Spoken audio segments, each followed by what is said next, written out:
नमस्ते, जय हिंद। ये है द आवारा मुसाफिर शो क्लिप्स।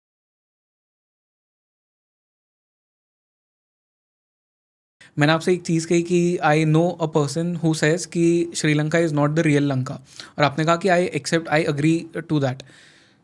क्यों श्रीलंका रावण की लंका नहीं है? हनुमान जी जब सीता जी को ढूंढने गए थे, उस समय हनुमान जी थे, अंगद थे, जाम्बुवंत थे, ये लोग सारे कुछ वानर उनके साथ थे। जब समुद्र को पार कर कर श्रीलंका जाने की बात आई तो किसी वानर ने कहा मैं 20 योजन की छलांग लगा सकता हूँ, किसी ने कहा मैं 8 योजन की छलांग लगा सकता हूँ, अंगद ने कहा मैं 100 योजन की छलांग लगा सकता हूँ, परली साइड चला जाऊँगा, वापस नहीं आ पाऊँगा। तो केवल हनुमान जी एक ऐसे थे जो 100 योजन की छलांग लगाकर श्रीलंका जाकर वापस आने की शक्ति रखते थे। लेकिन उनको बचपन में श्राप मिला था कि वो अपनी शक्तियों से तब तक अवगत नहीं होंगे जब तक उसकी आवश्यकता ना पड़े। तो उन्हें वह याद दिलाया गया कि आपके अंदर ये शक्ति है और आप वायु के पुत्र हो और आप ये कर सकते हो। तो वो 100 योजन की छलांग लगाकर श्रीलंका जाते हैं और 100 योजन की छलांग लगाकर वापस आते हैं। 1 योजन 8 मील है, दैट्स 800 माइल्स। श्रीलंका का कोस्ट आपसे केवल कुछ किलोमीटर्स पे है, तो इसलिए वो श्रीलंका हो ही नहीं सकती।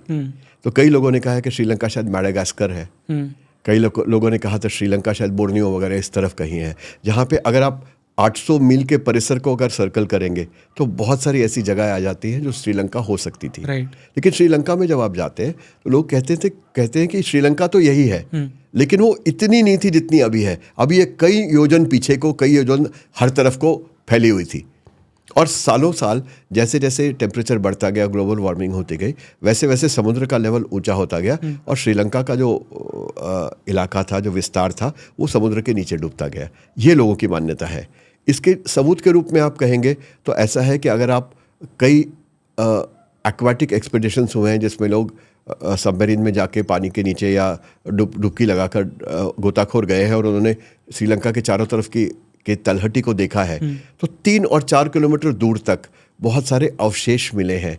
कोई मूर्तियाँ मिली हैं, महलों के अवशेष मिले हैं, विच एटलीस्ट शोज कि 3, 4, 5 किलोमीटर तक तो समुद्र में लंका डूबी ही है।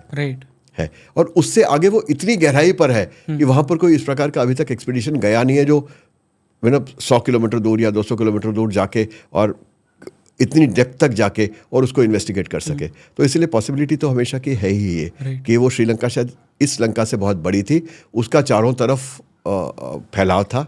और ये भी एक पॉसिबिलिटी बनती है कि श्रीलंका हम केवल एक आइलैंड मान के चल रहे हैं, वैसा ज़रूरी नहीं था। श्रीलंका के कुछ हिस्से भारत का जो अब का इलाका है, अब का जो एरिया है, उसमें भी थी। तो इसलिए श्रीलंका शायद या तो वो नहीं रही थी या इस रूप में नहीं थी जिस रूप में वो अभी है। क्योंकि रावण उस समय तीनों लोकों पर राज्य करता था, देवता भी उसके घर पानी भरते थे, ऐसा कहा जाता है। तो इस केस में एक इतने छोटे से टापू पे बैठ के तीनों लोकों पे राज करने की बात तो हो ही नहीं सकती। इसका मतलब उसका जो राज था वो बहुत विस्तृत था, जो हम आज देखते हैं उससे ज़्यादा। इसीलिए हम मानते हैं कि श्रीलंका या तो कोई और श्रीलंका थी, कोई और जगह थी, या इस जगह पर एक बहुत बड़ा द्वीप था जो श्रीलंका कहलाता था। इंसिडेंटली मैडागास्कर में भी आपको हनुमान की मूर्तियां मिलती हैं। साउथ अमेरिका में पेरू में आपको हनुमान की एक बहुत बड़ी मूर्ति मिलती है, जो इंका ट्राइबल्स थे उनकी वर्शिप के रूप में हनुमान मतलब एक वानर की मूर्ति मिलती है जिसकी वो पूजा करते हैं। तो वहाँ तक वो मूर्तियाँ कैसे पहुँची है, वो भक्ति कैसे पहुँची है, हो सकता है इसीलिए पहुँची हो कि श्रीलंका शायद वहाँ कहीं रही हो।